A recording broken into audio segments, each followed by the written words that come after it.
Bismillahirrahmanirrahim. Assalamualaikum warahmatullahi wabarakatuh. Sebelumnya perkenalkan, nama saya Al-Muharram Mahmudani. Saya salah satu mahasiswa dari Program Studi Pendidikan Bahasa dan Sastra Indonesia STKIP Yapis Dompu. Nah, tujuan dari video ini yaitu saya ingin melakukan wawancara terhadap salah satu tenaga pendidik. Kita sudah ada salah satu narasumber. Mungkin kita langsung saja sapa. Assalamualaikum Ibu. Waalaikumsalam warahmatullahi wabarakatuh. Mungkin agar teman-teman lebih mengenal siapa narasumber kita pada siang hari ini, mungkin Ibu bisa memberikan sedikit biografi Ibu kepada teman-teman. Baik, terima kasih atas kesempatannya. Assalamualaikum warahmatullahi wabarakatuh. Perkenalkan, nama Anissa. Saya alumni STKIP Yapis Dompu tahun 2015, angkatan kedua, dan saya mengabdi di SDN 2 Dompu. Jadi teman-teman semua, nama narasumber kita pada siang hari ini yaitu Ibu Anissa yang biasa disapa dengan Ibu Nisa.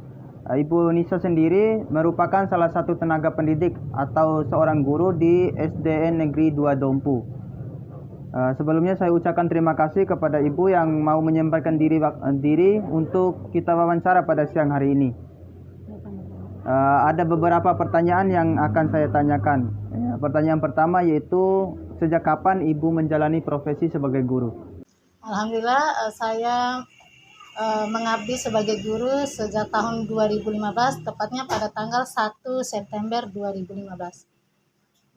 Baik teman-teman semua, Ibu seperti yang dijelaskan tadi bahwa Ibu Anissa sendiri menjalani profesi sebagai guru sejak tahun 2015. Untuk pertanyaan selanjutnya, Ibu mengajar di kelas berapa dan mata pelajaran apa saja yang Ibu ajari? Baik, untuk SD itu semua mata pelajaran kita ajarin. Kemudian saya selama saya mengabdi di SDN 2 Dompu, saya pernah mengajar di kelas 1, kelas 5 dan kelas 6. Untuk tahun ini, tahun ajaran 2023 dan 2024, saya mengajar di kelas 1. Baik teman-teman, seperti yang dijelaskan tadi bahwa Ibu Anissa sendiri mengajar di kelas 1, kelas 5 dan kelas 6. Dan beliau juga mengajar di seluruh mata pelajaran. Tetapi untuk tahun ajaran baru ini, yaitu tahun 2024, Ibu Anissa sendiri diberikan amanat untuk mengajar di kelas 1. Untuk pertanyaan selanjutnya yaitu, apa alasan yang mendasar sehingga Ibu memilih menjadi seorang guru? Baik, yang pertama itu merupakan cita-cita saya sejak kecil. Yang kedua memang ingin mencerdaskan generasi-generasi bangsa. Itu alasan saya. Baik, untuk pertanyaan selanjutnya, bagaimana sih perasaan Ibu pada saat pertama kali mengajar? Perasaan saya sangat senang. Kenapa? Karena saya bisa berhadapan langsung dengan siswa-siswa yang sangat cantik, ganteng, imut-imut, dan cute. Pertanyaan selanjutnya, adakah upaya yang harus dipersiapkan oleh Ibu dalam proses mengajar? Jika ada, upaya apa yang Ibu persiapkan? Sebagai guru, tetap ada upaya yang harus kita siapkan. Seorang guru itu wajib membuat rancangan awal, biasa disebut dengan RPP. Kemudian kita cantumkan semua dalam RPP itu, metode apa yang kita gunakan, model pembelajaran apa yang kita gunakan, media apa yang kita gunakan. Mungkin itu saja. Jadi teman-teman semua, ada beberapa persiapan yang dilakukan oleh Ibu Anissa sendiri sebelum menjalani sebuah mata pelajaran, seperti menyediakan RPP dan lain sebagainya. Dan pertanyaan selanjutnya yaitu, apakah ada kesulitan yang Ibu alami dalam proses menyampaikan materi? Biasanya untuk tahun ajaran baru, biasanya kami akan mengalami kesulitan untuk menyampaikan materi. Karena memang baru pertama kali ketemu, jadi memang tetap akan ada kesulitan dalam penyampaian materi. Oke, tadi Ibu sudah menyebutkan beberapa kesulitan dalam menyampaikan materi. Lalu bagaimana cara Ibu mengatasi masalah tersebut? Cara saya mengatasinya, yang pertama saya melakukan pemetaan dulu terhadap siswa. Pemetaan itu tujuannya agar saya bisa mengetahui mana siswa yang daya serapnya lambat, kemudian mana siswa yang super aktif, kemudian mana siswa yang tidak lancar membaca dan lain sebagainya. Intinya harus melakukan pemetaan awal. Jadi teman-teman semua, cara Ibu Anissa sendiri menyelesaikan kesulitan-kesulitan dalam proses menyampaikan materi, yaitu dengan salah satunya cara seperti memahami psikologi sendiri terhadap peserta didiknya.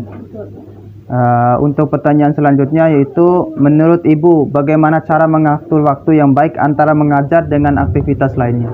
Baik, untuk pribadi saya selalu membuat schedule atau jadwal, mulai dari bangun tidur sampai tidur.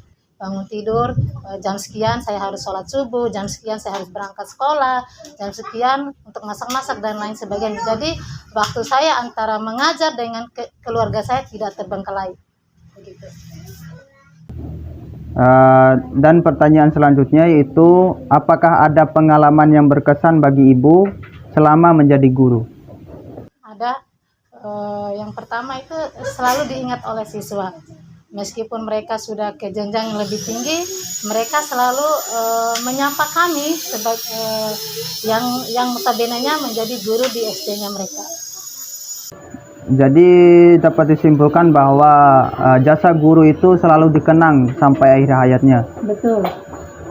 Dan pertanyaan terakhir dan sekaligus penutup, apakah ada saran dari Ibu untuk memotivasi generasi-generasi selanjutnya dalam menggeluti profesi menjadi guru di zaman milenial ini? Jika ada, tolong sampaikan saran tersebut. Ya baik, saran saya tetap semangat meraih cita-cita kalian. Kemudian karena ini di zaman modern atau zaman milenial atau biasa disebut dengan generasi Z ya, untuk siswa-siswa, seorang guru itu harus pandai, harus menguasai teknologi. Karena kenapa begitu? Siswa itu lebih nyaman ketika kita menggunakan media-media teknologi. Siswa itu akan merasa bosan kalau kita menggunakan metode-metode ceramah melulu. Jadi saran saya, seorang guru itu harus bisa mengaplikasikan teknologi. Itu saja dari saya. Jadi teman-teman, agar motivasi sendiri yang diberikan oleh Ibu Anissa, yaitu kita sebagai generasi milenial tentunya harus memiliki pemikiran yang sesuai dengan perkembangan zaman kita sendiri. Betul. Jangan sampai kita tertinggal dengan teknologi-teknologi yang ada hingga saat ini. Mungkin sekian pertanyaan yang dapat saya tanyakan kepada Ibu Anissa. Sekali lagi saya ucapkan terima kasih kepada Ibu yang telah menyempatkan diri untuk menjawab beberapa pertanyaan yang saya sudah siapkan. Terima kasih. Akhir kata dari wawancara kita pada siang hari ini, lebih dan kurang saya mohon maaf. Wabillahi taufiq wal hidayah. Wassalamualaikum warahmatullahi wabarakatuh. Waalaikumsalam warahmatullahi wabarakatuh.